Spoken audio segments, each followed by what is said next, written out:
বারুইপুরের নাবালিকা ধর্ষণ ও খুনের প্রতিবাদে বিভিন্ন জেলায় প্রতিবাদ মিছিল লক্ষ্য করা যায়।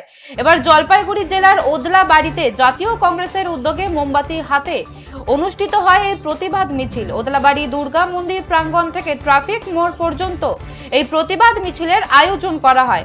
হাতে জ্বলন্ত মোমবাতি নিয়ে মিছিলে অংশগ্রহণ করেন শতাধিক কর্মী সমর্থকেরা। মিছিল শেষে সাংবাদিকদের মুখোমুখি হয়ে সৈকত দাস বলেন, ঘটনার মূল অভিযুক্ত এনকাউন্টার হয়েছে ঠিকই, কিন্তু এনকাউন্টারের সমস্যার সমাধান নেই। উপযুক্ত আইনের মাধ্যমে দোষীদের শাস্তির দাবি করেন তিনি।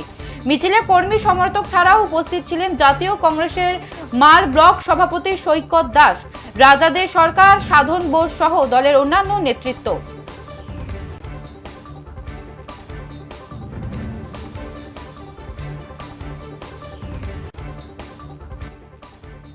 অঞ্চল কংগ্রেসের তরফ থেকে বারুইপুরে যে নৃশংস মর্মান্তিক ধর্ষণকাণ্ড ঘটেছে তার প্রতিবাদে, তার সেই ধর্ষিতার বিচারের আশায় আমরা আজকে মোমবাতি মিছিল করলাম।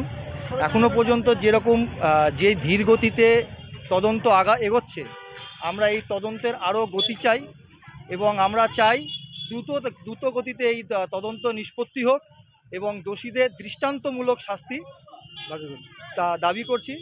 মুখ্যমন্ত্রী প্রতিদিন যে টিভির পর্দায় গুন্ডারাজের বিরুদ্ধে, দুর্নীতির বিরুদ্ধে, অত্যাচারের বিরুদ্ধে যে প্রতিদিন টিভিতে বিভিন্ন স্টেটমেন্ট দিচ্ছেন, বাস্তবে আমরা তার কোনো মিল পাচ্ছি না।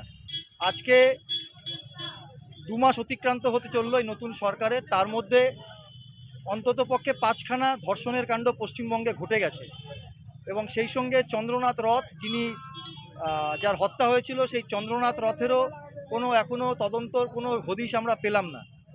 তো সেই সব কিছুর বিচারের দাবিতে এবং শেষমেশ এই বারুইপুরের নৃশংস ধর্ষণের বিরুদ্ধে আমরা আজ প্রতিবাদ সভা এবং মোমবাতি মিছিল করছি এবং পুনরায় আপনাদের মাধ্যমে আমরা সরকারের কাছে আবেদন করছি এই ধর্ষণের দ্রুত দৃষ্টান্তমূলক শাস্তি যেন হয়।